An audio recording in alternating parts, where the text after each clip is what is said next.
Hey everybody, all of the grading from week 2 is posted for you. I said by Wednesday. Today is Tuesday. Woohoo! I specifically want to show a couple of APA things that seem to trip up quite a few people. When you cite in the text, inside the body of the paper, all right, here is the standard. If it's not a quote, then you're paraphrasing or you're giving credit to where you got the idea. Parentheses, author's last name, year of publication. I'm old. Period at the end. Okay? That is a paraphrase. That is a mention, as in, I don't necessarily say it, but I got the idea from whatever Green wrote back in 1900. If I quote, I must include either the page number or the paragraph number. So if I'm quoting Green, obviously Green wrote something very, very intelligent. Okay? Parentheses, last name, year, page number, period. Notice, guys, a couple people had this. This is for a short quote, 34 words or less. Some people would say 38 words or less. What happens if I'm quoting something that is 40 words, 45 words, 40 words or more, 3 lines of text? Well, let's find out. It's called a long or a block quote. Then the rules are different. As was written, you block it. Oh, everything is double-spaced. Everything is double-spaced. Even in a simple demo, I have to remember to double-space it. Paragraph, everything is double-spaced, guys. APA, always double-space. Even the references are double-spaced. All right. As was written, when you're doing a long or block quote, you do not use quotation marks. All right? You just start the quote. Blah, blah, blah, blah, blah, blah, blah, blah, blah, blah, blah, blah, blah, blah, blah, blah, blah. All right? I'm sure in some language I've just said something I should apologize for. Everything has the indent, and this is different. Notice how up here the citation was inside the period. In a long quote, it's different. In a long quote, the citation is hanging out all by itself.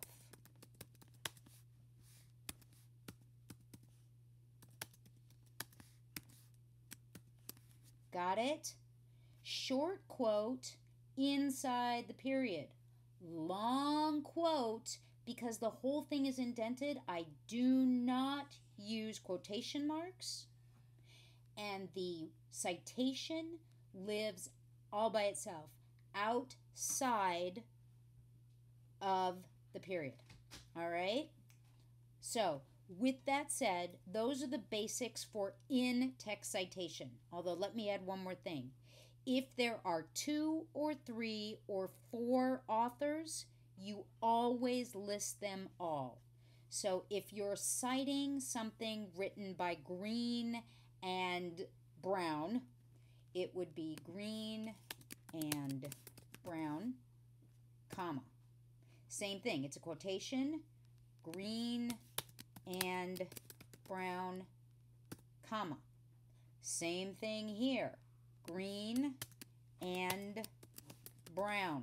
Oop, helps if you can spell. Okay? You always list the authors up to 4. When it gets to 5, the rules get a little different, but you're not worrying about that right now. You're mostly having 1 or 2, occasionally 3 authors. Those are the basics for in-text citations. Now, if you cite it in your paper, it better be on your reference list. Vice versa. If it's on your reference list, it better be somewhere in your paper. Now, on the reference page is where you add the first initials. Green, K, A. Ah, look at that. There's a space in between my letters. If there are 2 letters in my name, Kimberly Ann, if that's how I've published, you have to include both letters, and you do have a space in between. It's not K period A period.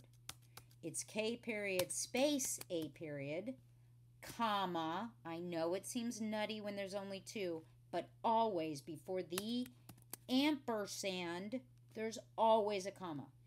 K-A green, helps if I can spell my own name, and brown, I'll do H-A. All right? Then the year. Period. Now, this is where things get tricky. Am I citing a book?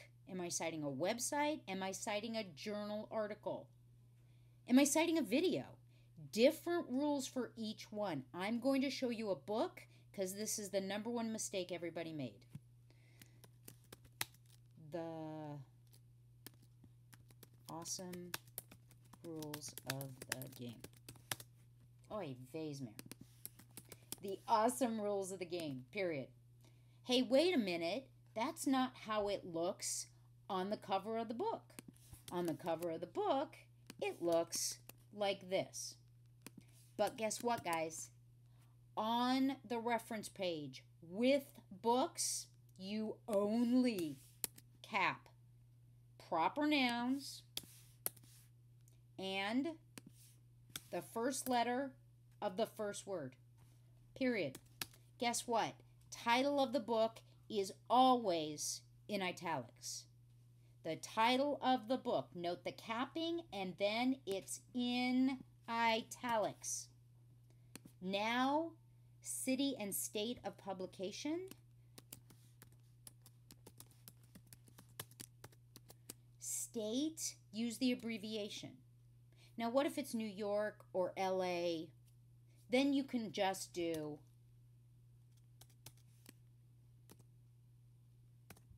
okay? But a lot of our books are in where ASCD is. Period at the end. Oh, one more thing, guys. Every additional line for reference has an indent. Every additional line for a reference has the indent. Not the first one. It's always the second line, the third line, the fourth line, the fifth line, whatever. The first line is always flush to the left. All right? That's a book. What if this was a journal article? Well, it would start the same way. Oh, and notice there's no weird spacing in between. It's consistent double spacing. Now, the title of my journal article is the same as my book. How convenient is that? But wait a minute, we have a problem here, ladies and gentlemen. With a journal article, you do not put the title of the article in italics. You do not. Book titles get italics. If it's a journal article, the journal gets the italics. Think of it this way. Your reference page is so that anybody reading your work can go and find the original source. That's what it's all about. Think about it. We're not writing papers just because some evil teacher is making us. We are adding to the body of knowledge, to our field, to our discipline. So we want people to be able to go out and find the very things that we have found to be valuable. So we have to have these rules so people know how to go out and find stuff. So I know right away this is a book because the title is in italics. But for a journal article, do not put the title in italics. You still do the same capping thing. You don't cap it the way it's written on the page. You cap it according to APA rules. Only the first word, only proper nouns, and only the first word if there's a subheader. So this was posted in the Journal of Everything Delicious. Oh, see, guys, everybody has their issues. All right, wait a minute. I know before I go any further, yes, I got to do the indent. Wait a minute. What's the rest of this? What's the number? What's the issue? Blah, blah, blah. So would it be a period? No, there's more identifying information. It was volume number 3, issue 5. Am I going to worry about the page numbers? I will tell you some people are sticklers for it. I'm not so much. I'm not worried about the page numbers. If you choose to include them, you would do a comma and then just the numbers. And then the period. Just the numbers and then the period. Don't do P period. You don't do that on the reference page. This is in the Journal of Everything Delicious, Volume 3, Issue 5. Oh, but wait a minute. What's the most important thing for me to find it? I need to know the name of the journal. That's what I put in italics. Got it? The journal title gets the italics. The journal title gets the italics, and the journal doesn't have to follow the capping rules that titles do. Journals are their own beasts.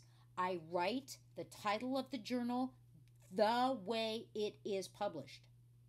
But the title of my book and the title of the article go by the APA rules. The journal is capped however it is written.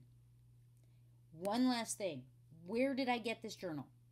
If I actually went to the library and I found it, I'm good to go. But if I retrieved it electronically,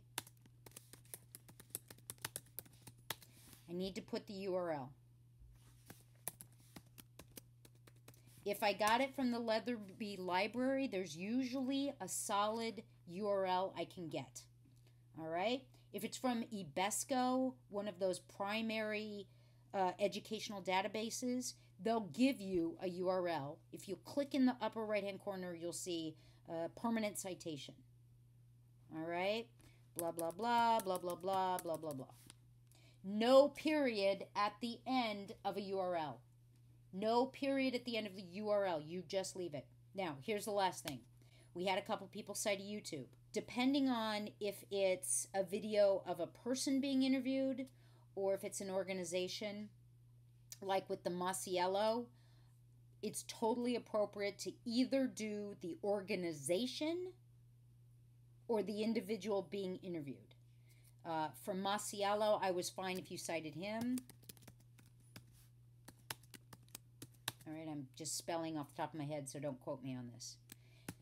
Now, with a video, where possible, you want to give the date it's posted, especially if it's a YouTube. All right? So this was posted, first shoot of the year, 2011, and it was March 8. Period. So see, there are consistencies here. It's just a little different with a video. Okay? Title of video. I have to follow those same rules of capping with a video. Even if it's written on the YouTube page like this, nope, I have capping rules. Now, here's something. Wait a minute. Don't put the period so fast. If it's a video, I need to call it out as a video file. Now I put the period. That's it. Then I have to do retrieved from and my URL, http:// blah blah blah blah blah. Oy vez This is what happens when I try and make a video for you guys. http:// www. All right, now here's something that happens all the time. What happens if my URL goes over? Well, you can break it down to the next line. That's appropriate. Or sometimes you're going to have a URL that you're simply going to have to find the right place to break it. It's okay, because whoever is using it after you is going to be copying and pasting it. No period at the end of a URL. Okay, my friends? Those are the basics. I will actually post this little cheat sheet, in this announcement so you have it. But please, for your reflection papers, please go through all your comments on the papers, on the rubrics. I tried very hard to give everybody information, not just, yay, you did good, or, oh boy, Houston, we have a problem, but specifics you can use going forward. Okay? These are simple reflection papers, guys. You're not writing a dissertation. But you gotta have a reference page, a reference section, reference page, references. If it's in the text, it better be in references. If it's in references, I better see it in the text. Okay? Be blatant. Be positive, be happy, be joyful, and be blatant. All right, you guys, here's to a great week 3. See you online.